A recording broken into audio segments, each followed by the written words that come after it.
Chapter 6. DJ pockets the ball finishing the game, and he and Spike slap hands in celebration. It's Friday night and the guys and I are at a pool hall called the Bermuda Triangle. It's on the third floor of a converted warehouse in the back streets of one of the main bar precincts in our neighbourhood. It's a pretty regular hangout for teens our age, and there are no decent parties on tonight, except some year 11 party Spike wants to crash, but the rest of us can't be bothered with. The owner of the pool hall is a pretty relaxed guy who lets us smoke and drink as long as we don't get too rowdy or start fights.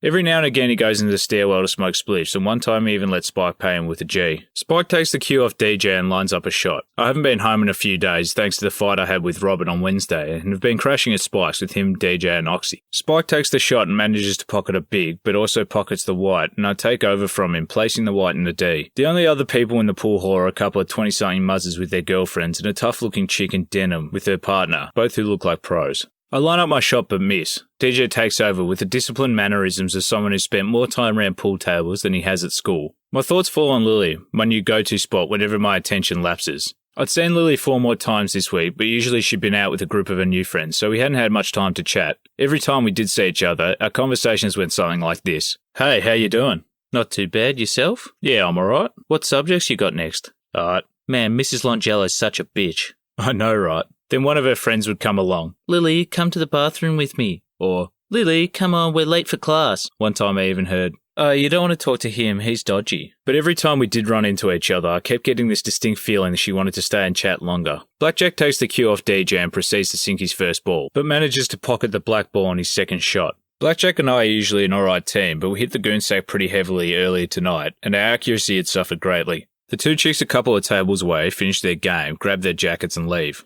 DJ racks up the balls and we start another game. Lily has become quite popular in her first week at Cade Street. Her good looks and friendly nature has made her an instant hit with almost everyone. Lily still intrigues me. She's unlike any other girl I've ever known or met. She's sociable and funny, with an uncanny ability to understand and evaluate people without judgment. The two of us had sparked so well when we first met that now I can't get her out of my head. But others have noticed Lily as well. And it looks like only a matter of time before one of the sensitive hipsters or handsome jock boys asks her out. How could they resist? She's perfect. The two muzzers and their girlfriends quickly get bored of their game and decide to leave in search of a nightclub or a kebab or something. 20 minutes later we're still in the same game, a fierce battle raging, with only the black ball left on the table. I hit the white into the black, attempting to cut it into the middle pocket, but miss only by a fraction, leaving DJ with an easy shot to end the game. Spike and DJ celebrate, taunting us with insults and rubbing our noses in their victory. A group of graphers we don't know, wasted as hell, staggering around and acting like tools, rock up, and they get themselves a table a little way from ours. There are about 7 of them, and they begin a loud, boisterous game, yelling and pushing each other around each time the ball gets pocketed. I notice a distinct Westie influence in their slang. We rack up the balls again and DJ goes on yet another run, demolishing the table, leaving only 2 balls left. Blackjack takes a wild shot, sending the ball spinning around the table, missing everything but the black ball, which bounces around before falling into a pocket. Blackjack and I take a seat, fed up with losing, and DJ and Kev set up the balls again to play one-on-one. A few tables over, the graphers get louder, play fighting drunkenly and doing Guernseys on the furniture when the owner isn't looking. A blonde grapher wearing a Nike shirt takes a shot at the white ball, but belts it so hard it smacks the edge of the table and flies through the air, bouncing off the ground and rolling towards us. It hits me in the foot and I nudge at it, attempting to send it back towards them. The ball starts straight, but as it approaches the grapher's table, it carries off to the left, rolling until it ends up underneath the table 3 metres away. One of the graphers strides over to us, a pool cue in hand. He's about 170 centimetres tall with a scummy face, yellow teeth and a worn Nike cap. The fuck was that for? He half sneers, half yells at me. I look him up and down. I meant to send it back to you, but I guess I just got bad aim. Sorry. The grapher glares at me, blind hate in his eyes. Bullshit. He spits on the ground near me. Go and get it, prick. Out of the corner of my eye, I see Kev's head snap up like a guard dog detecting an intruder. What? I ask, not sure if the kid is serious or if he's just trying to fuck with me. You heard me, he says. Go and get it.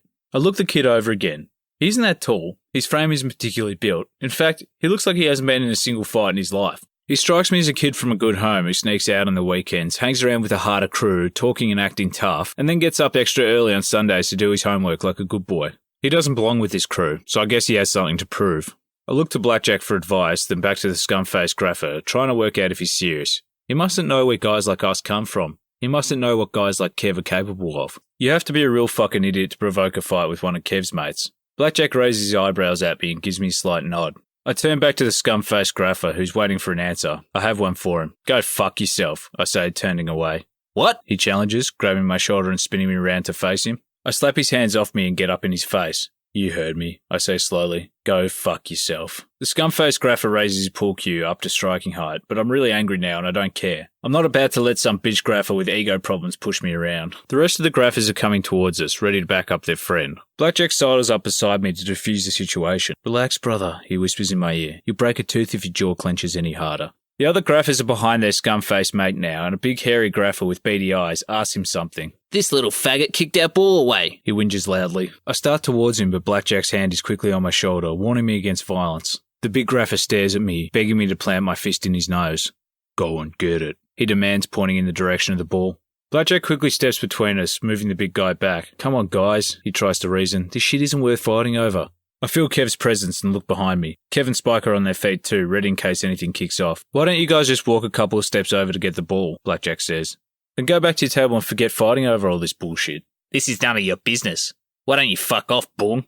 I lose it. I belt the scum-faced grapher as hard as I can in the jaw. He crumples to the ground stunned as the big grapher lunges at me and Blackjack intercepts him, shoving him backwards over a couch, landing on top of him. I get knocked around as a flurry of bodies charges in from either side. I glimpse Spike take a hit to the chin, then to the stomach by a grapher with peroxide blonde hair. Spike staggers before Kev jumps in like a wild animal, landing a perfect punch on the blonde grapher's nose. He drops to the ground, out cold. Smack! I reel back dazed, a ringing in my ear. I gaze around frantically through blurred vision and see Scumface in front of me, drawing back his fist to strike again. I throw my free arm up, deflecting the blow, and jab at him with my right fist, opening up his eye, causing him to stagger back, as DJ comes barreling in and crash tackles him to the floor. A yell from across the room catches my attention, and I spin round to see Blackjack being thrown up against the wall by the big grapher.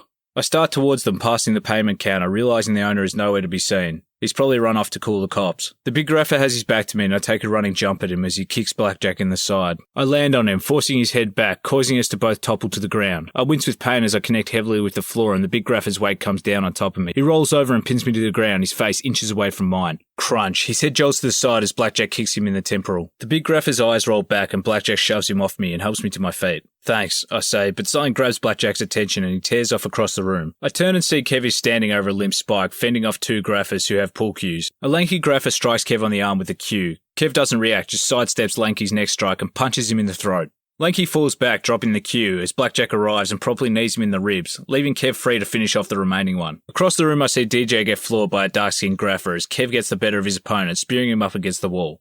I dash towards DJ, leaping over the body of Scumface, who is now just beginning to recover, moaning and clutching his nose. The dark-skinned grapher is on top of DJ now, laying into him. I grab his jacket and yank him off. He lashes out with his legs, catching me in the chin, and I reel back, dodging his next attack and stomping him in the stomach. He yells out in pain, so I keep stomping, hitting and kicking him until he goes limp. After I make sure he's not going to get back up, I half walk, half stumble over to where DJ is lying on the ground, coughing and clutching his side, a bright gash under his nose. You alright? I ask, helping him to his feet.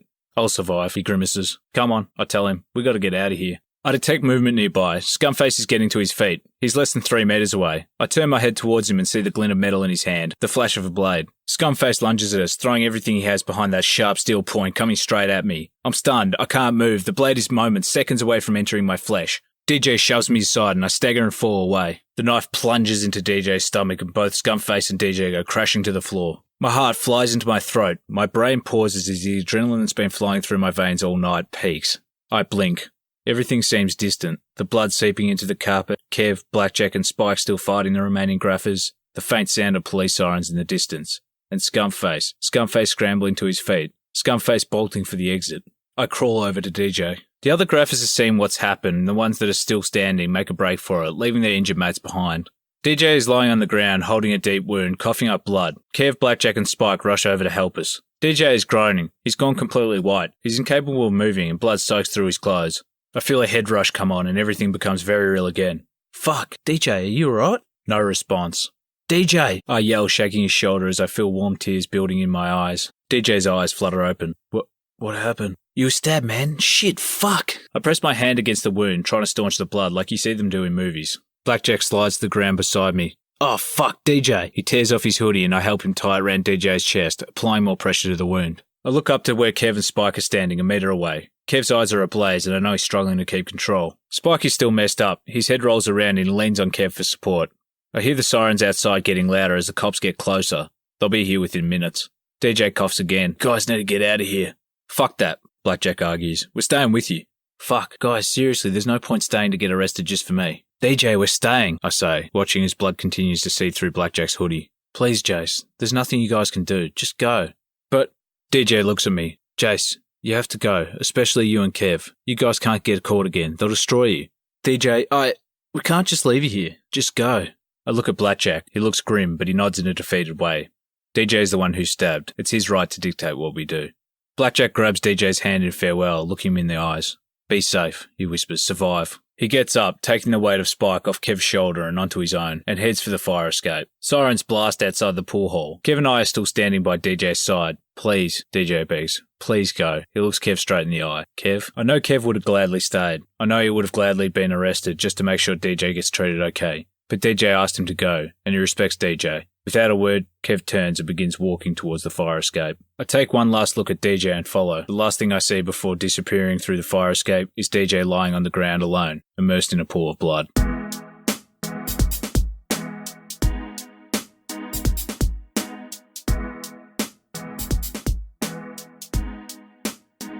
If you're enjoying this book, please take the time to like, comment, share and follow. This helps me, the author, considerably and means I can keep producing content for free forever. Thank you and have an awesome day.